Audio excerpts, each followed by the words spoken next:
ಮಹಿಳೆಯರೊಂದಿಗೆ ಯುವಕರೊಂದಿಗೆ ಕೆಲಸಗಳನ್ನು ಮಾಡ್ತಾ ಒಂದು ಸಾಮಾಜಿಕ ಪ್ರಜ್ಞೆಯನ್ನ, ಒಂದು ಸಾಮಾಜಿಕ ಜವಾಬ್ದಾರಿಯನ್ನ ಈ ಸಮಾಜಕ್ಕೆ ನಾವು ಹೇಗೆ ಕೊಡುಗೆಯಾಗಿ ನೀಡಬಹುದು ಅನ್ನೋದನ್ನ ರಂಗಭೂಮಿಯನ್ನ ಮಾಧ್ಯಮವಾಗಿ ಮಾಡಿಕೊಂಡು ಕೆಲಸಗಳನ್ನು ಮಾಡ್ತಾ ಇದ್ದಾರೆ.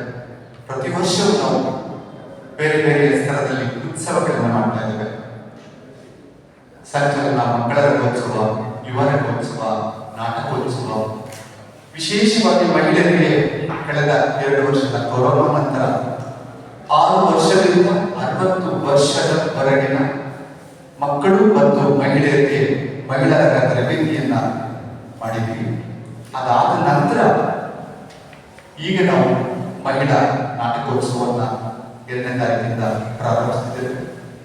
ಅದರ ಆರಂಭದ ಭಿತ್ತಿಚಿತ್ರ ಬಿಡುಗಡೆ ಮತ್ತು ಮಹಿಳಾ ನಾಟಕೋತ್ಸವದ ಮಾಹಿತಿಯನ್ನ ನಿಮಗೆ ಹಂಚಿಕೊಳ್ಳಿಕ್ಕೆ ಬಂದಿದ್ದೇವೆ. ಎಲ್ಲ ಪತ್ರಿಕಾ ಮಾಧ್ಯಮದ ಮಿತ್ರರಿಗೆ ಸಂಚಲನದ ಪರವಾಗಿ, ವೇದಿಕೆಯಲ್ಲಿರುವ ಎಲ್ಲರ ಪರವಾಗಿ ತಮ್ಮ ಅತ್ಯಂತ ಪ್ರೀತಿ ಮತ್ತು ಗೌರವದಿಂದ ಬರಮಾಡಿಕೊಂಡಿದ್ದೇನೆ. ನನ್ನ ಹೆಸರು ದೀಪಕ್ ಮೈಸೂರು. ನನ್ನ ಬಲಭಾಗದಲ್ಲೂ ರಾಮು ರಂಗಾಯಣ ಕಳೆದ 35 ವರ್ಷಗಳಿಂದ ರಂಗಾಯಣದಲ್ಲಿ ಇದ್ಕೊಂಡು ನಿರಂತರವಾಗಿ ರಂಗಭೂಮಿ ಕೆಲಸಗಳನ್ನು ಮಾಡಿದರು.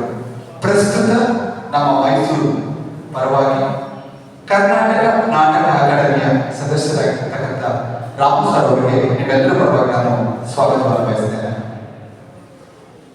ಹಾಗೆಯೇ ಶ್ರೀಮತಿ ರಾಧಾ ನಾರಾಯಣ ಕೂಡ ಮುಖ್ಯವಾಗಿ ನಮ್ಮ ಮಹಿಳಾರಂಗ ತರಬೇತಿ ಶಿಬಿರದ ವಿದ್ಯಾರ್ಥಿಯಾಗಿರುವುದು ಈಗ ಸಾಮಾಜಿಕ ಕೆಲಸಗಳಲ್ಲಿ ಸಾಕಷ್ಟು ಮಾಡ್ತಾ ಬರ್ತಾರೆ.